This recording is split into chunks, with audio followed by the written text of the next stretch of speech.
So to get us started today, I wanted to lead with a question. And the question is a simple one. Are you happy? Now, I don't mean are you happy right now, not are you in a good mood right now, because moods come and go. When we talk about being happy, I'm talking about a happy life, that if you look at your life in total, including all the mistakes you've made and all the things that have happened, arriving at where you are right now, can you say that my life is pretty happy? And although we have mistakes, that doesn't mean we can't be happy. In fact, if we learn from our mistakes, that actually positions us to be happier. And if one of us doesn't feel like our life is happy, what do we need to do to be happier?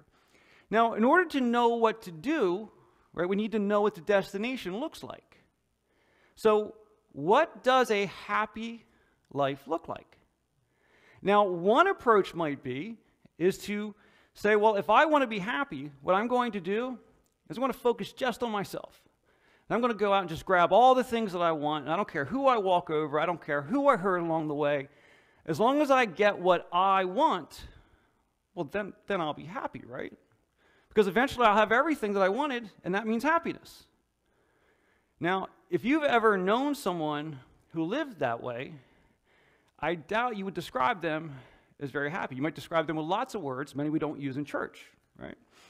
But the reality is that if we try to get just what we want at the cost of other people, we know that that's a formula that doesn't work. So if we want to be happy, what do we have to do? What does happiness look like? Right? So as we continue our series here, A Most Excellent Adventure, what I'd like us to talk about is the source of happiness. Now remember that throughout this series we have this kind of common theme, right, where we want to not look at the information we have in the New Testament from a 21st century viewpoint, but we want to do it from a first century viewpoint, to see things as they looked in the first century, and to the best of our ability, experience things the way they would have been experienced in the first century. Because, again, there is a lot of stuff that has happened in 2,000 years. There's a lot of things about religion and faith that have changed over the years.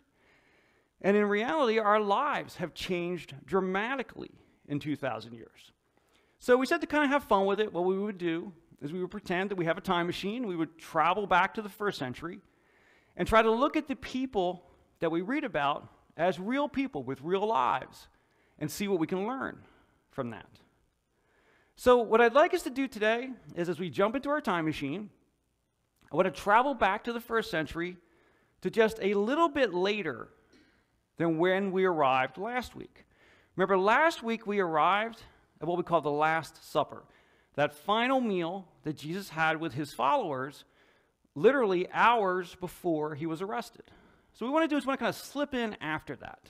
So after the meal, but before he's arrested. So we get on our time machine, and we travel back, and as we arrive, we land just where we want to, and we see Jesus talking to his followers. But it's kind of funny. It doesn't look like a conversation. It has the sense that you're sitting almost in a classroom, and the teacher is kind of summarizing everything. Because we know that Jesus knew that he would soon die. So in this time, what he does is he effectively kind of does a wrap-up of the last 3 years.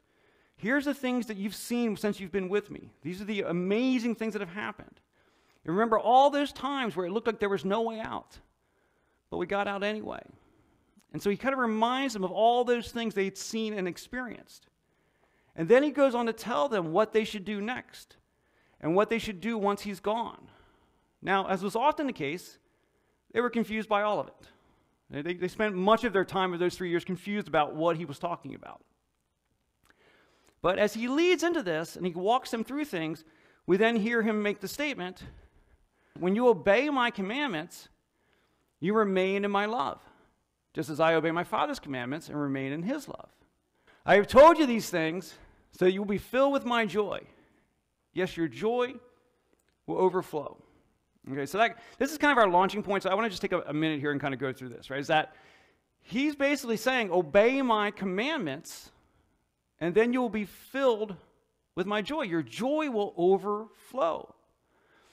Now, to me, that is really confusing because it sounds like, well, the way to be happy is follow commandments. The way to be happy is to be a rule follower. That's the source of happiness. That's kind of what it sounds like.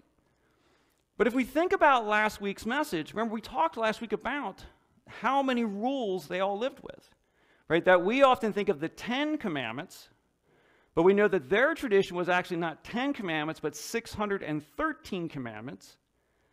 And then when you looked at all the different ways those 613 commandments could be applied, it becomes thousands of rules. And as we saw, those rules were an incredible burden. No one would look at living under those rules as a way to happiness.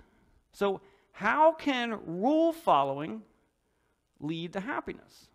Yet Jesus has just said, obey my commandments, and you will not just be happy, but you will have a joy that overflows. And of course, the heart of all this is that he's not focusing on thousands of rules. He's not focusing on 613 commandments. He is not even focusing on 10 commandments. He boils it down to something much, much better than that. He boils it down to one very simple thing. Love each other in the same way I have loved you. So what Jesus is saying here is that the road to happiness is love, right? That we don't just love because we're supposed to love, that it actually is the source of our happiness. And we don't mean conditional love. We don't mean loving in a casual way. We mean loving the way Jesus loved. And again, looking at this idea of things from a first century viewpoint, this is so upside down to what they would have expected. That in the first century, rules were what mattered. That your entire relationship with God was defined by rules. And honestly, even from an administrative standpoint of government, it was all about rules. That what matters was people had to live by rules. And Jesus is inverting this entire tradition. That he's saying that it's not the rules that matter. What matters are people. People have to come first. So if we follow just this one rule, right? Love people, and don't just love people like Jesus loved people. That is now the standard for love. That's what we are all called to do. And again, we need to strip away our 21st century eyes as we look at this, because it is hard for us to imagine how difficult a person's life was in the first century. In the first century, in general, people were not considered very important. There was a very small group of people who either ran government or were the high-ranking religious leaders. Everyone else existed for their purposes. They didn't matter. That people commonly were enslaved, and being enslaved is not like in America. It has nothing to do with race. It has none of that sort of thing. Basically, you could owe money and become enslaved. If there's a battle and your side lost, even if you weren't in the battle, you could become enslaved. People were commonly killed for small reasons. Rome could actually kill you for no reason at all other than the leadership wanted you dead, because people weren't considered important. And women were considered especially unimportant. Women and children were generally considered like property. So basically, it all came down to a few men in power controlled everyone's life. So even being male didn't really get you any privilege, because if you weren't powerful, you still didn't matter. So people just didn't matter. And Jesus says, no, I am here to change that. That I am here to show you that people do matter. People are what's most important. And this is something that they would have never considered. This is a mindset that would have been completely unimaginable to them. Yet something that they've never really seen, something that they couldn't really have imagined, Jesus is saying that this is the way to have a happy life, to love people. And again, love like Jesus, a rich love, an unbounded love, a complete love. When we love like that, that's what leads to happiness. Now, what does loving like Jesus look like? And there are lots of examples that we could go through. And certainly as we look to his death and resurrection on the cross, that of course is a huge expression of love. But that's one that's actually really hard for us to kind of take onto ourselves, or we don't have that capability. So what would be an example of loving like Jesus look like that we could really kind of imagine ourselves in? So what I'd like us to do is kind of jump back into our time machine and go a little bit further back in time. Right? So we're kind of at the end of Jesus' 3-year ministry. I want to jump back about a year further back. So that would actually take us back to when Jesus' ministry is really thriving at this point, that people know who he is. People are coming out to hear his teaching. People would actually travel long distances to hear his teaching. And so he's becoming incredibly popular with the people. But of course, he also taught things that undermined the authority of the religious leaders at that time because they were abusing their power. So the religious leaders didn't like him. So what happens is that as Jesus becomes more popular with the people, he gets less popular with the religious leaders. And they're reaching that point in time where they really just want him gone. They just don't want him around anymore. And we've talked about this in the past, that they were constantly trying to find opportunities to trap him so that they could get rid of him, right? Either get him arrested or get the people to turn against him. They were constantly trying to do that. And so as we go back another year further back, we arrive at just the right time. We arrive there and we look and we see Jesus teaching to a big crowd. And you can see the crowd is dialed in on him and they're listening to just what he says. Now, we can't quite hear what he's saying, though, because just as we arrive, we hear a rumbling in the back of the crowd. We don't quite know what it is. We can't quite see it yet. But then we see off in the distance the crowd is beginning to part. And it's almost like the crowd is stepping to one side or the other to create an aisle for some people to come through. And the first thing we see is the religious leaders. And we know they're the religious leaders because the religious leaders wanted to be recognized. So they wore big, gaudy clothing and bright, shiny things, so everyone knew who they were, because they wanted people to kind of almost bow down to them, that they should automatically get all kinds of respect. So they had this really unique look to them. And as they come, what we see is not only is it the religious leaders, but also the security that they often traveled with. And the security is dragging this woman along with them. And this woman is clearly frightened, clearly in tears, shaking, barely has her clothing around her, holding onto her clothing to maintain her modesty. And she's being dragged up through this crowd. And they basically then take this woman and shove her right in front of Jesus. And then basically, the religious leaders, they turn to Jesus and say, "Teacher, this woman was caught in the act of adultery. The law of Moses says to stone her. What do you say?" Now, we hear that phrase and what's said there, and there is so much packed into that. We have to really take apart what's happening here. Now, first of all, we know the religious leaders want to get rid of Jesus. So what they're trying to do here is they're trying to push him into a no-win situation. Because basically they're saying, hey, the law says we should kill this woman. But they know that Jesus is compassionate. So one thing he might say is that, I know the law says kill her, but we're not going to do that today.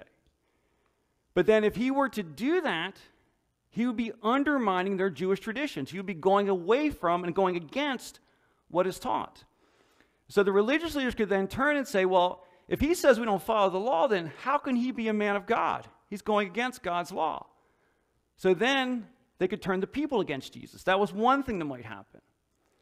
The alternative would be, Jesus could have said, the law says stone her, stone her. Now keep in mind, stoning someone is killing them. It is killing them in a torturous and heinous way. And if Jesus did that, he'd be ordering an execution. Well, remember that Israel is not an independent state. Israel is under Rome. And under Roman law, only Roman officials could order executions. So if Jesus said, stone her according to our religious law, what do you think the religious leaders would have done? They would have run to the Roman leaders and say, see, he's ordering executions. You need to arrest him. So no matter which answer Jesus gives, he's going to lose. So they think. But then there's also something else going on here. Remember that the people who are setting this woman up and putting her in this situation are the people who kind of have my job, right? The people who are supposed to be taking care of the people they're responsible for. Yet, they're clearly not caring for this woman, right? They've drug her out here, and they're willing to use her to their own ends. And there's something else very interesting here. What is the woman accused of? Adultery. Now, as far as I know, it takes at least 2 people to commit adultery. She didn't do this alone. Where's the guy? Well, they were willing to make a pawn out of her because if something happens to her, who cares? You know, maybe he was someone powerful. You know, who knows? I don't know. We don't actually know what the deal was. But clearly, a couple things. They weren't really concerned about catching him. They wanted to catch her. And also it shows that they weren't really concerned about the law. They weren't concerned about what was right. What they were concerned about was winning.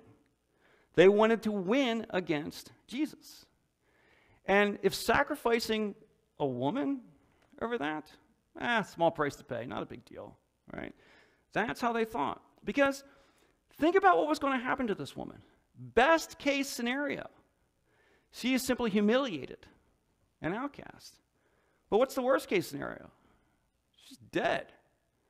And they were totally willing to do that because it's just a woman.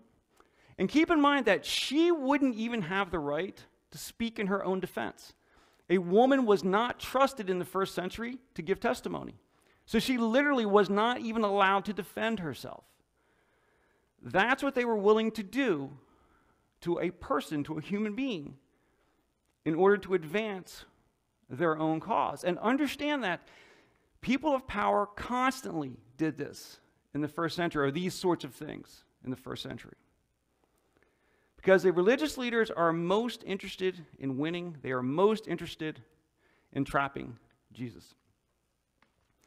But what's interesting is that as this goes on, the religious leaders are getting more and more excited because they think they've got him this time. This time they're going to win. They just need him to answer. Because no matter what he says, they're going to win. So they're getting worked up and worked up. And Jesus remains calm. And you know yourself, if you've ever been really mad at someone and they remain calm, like, doesn't that make you madder? You know, sort of thing. And that's kind of what he's doing, right? Is that they're all worked up. He's calm. In fact, he actually kind of just turns his back to him, kneels down, and just starts writing in the sand. We don't know if he's doodling. We don't know what he's writing, but he's basically ignoring them, and they're getting increasingly worked up. So as this all happens, they then say, they kept demanding an answer. So Jesus stood up again and said, all right, but let the one who has never sinned throw the first stone. Okay, you're right. That's what he says. All right, the rules say she should be executed. You know, and since you guys are all so excited about making sure that every single rule is applied, just whichever one of you has never broken a rule, you go first. We'll start there. We'll start with you. And then Jesus immediately goes back to ignoring them. Just kind of kneels down and starts ignoring them again. And he leaves them there to contemplate where they're at and what they're doing. And of course, as they do that, you know, every one of them have done something wrong. In fact, arguably, every one of them did something wrong by coming here as they did. So again, basically one by one, they start to slip away until they're all gone. And then once that happens, we're told that then Jesus stood up again and said to the woman, "Where are your accusers? Didn't even one of them condemn you?" "No, Lord," she said. And Jesus said, "Neither do I. Go and sin no more." Now, this shows us what Jesus means by how we should love people. Because it doesn't matter that she's broken rules, right? She is guilty of doing something that's wrong. But that doesn't affect his love for her. And the thing is that she had broken a rule, and what the religious leaders saw in her was a broken rule. They didn't see a person. And they also saw a means to an end, but they still didn't see a person. They never really saw her as a person. She was a broken rule and a means to an end. And that's it. Jesus saw her as a person who had made mistakes, a person who's clearly a victim in this case. She's being used, but all that doesn't matter. She's still someone that he loves. Her mistakes do not prevent him from loving her, do not prevent him from having compassion on her. And the thing that I find so amazing about this is that she is in a mess, right? He sees her in an incredibly messy situation. And what does he do? He steps into that mess with her. Right? He doesn't just feel bad for her. He actually steps into it with her. She needs help that he can provide. So he provides it. But notice that when Jesus gives her help, he doesn't coddle her. He doesn't like, oh, there, none of this is your fault. You had nothing to do with this. You're entirely a victim. No, what we see here is what we commonly see in people's lives. There are things going on in their lives that make them a victim. But sometimes their choices and actions are part of how they ended up being a victim. Right? She made a choice to engage in the behavior she was making, or she was in, right?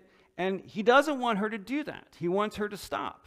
Right? But in spite of her mistakes, he is there to help her and protect her. But the key thing he then did was he speaks truth to her. Right? He doesn't berate her. He doesn't beat her up. But he also doesn't pretend that she hasn't done anything either. Because he points out what she's doing because he wants her to stop. He doesn't want her just to stop because she's breaking a rule. He wants her to stop this behavior because it's bad for her. It's putting her in danger. Right? He's not judging her over the behavior. He's speaking truth to her in hope that she will change her life. He wants her to change not because of the rules, but because her life will be better. So when Jesus says, love others as I have loved you, this is the kind of love that he's talking about. He's talking about loving people in spite of their mistakes. And when a person is in need, if you can meet that need, be willing to meet that need. Even if it's messy, be willing to get into the mess with them.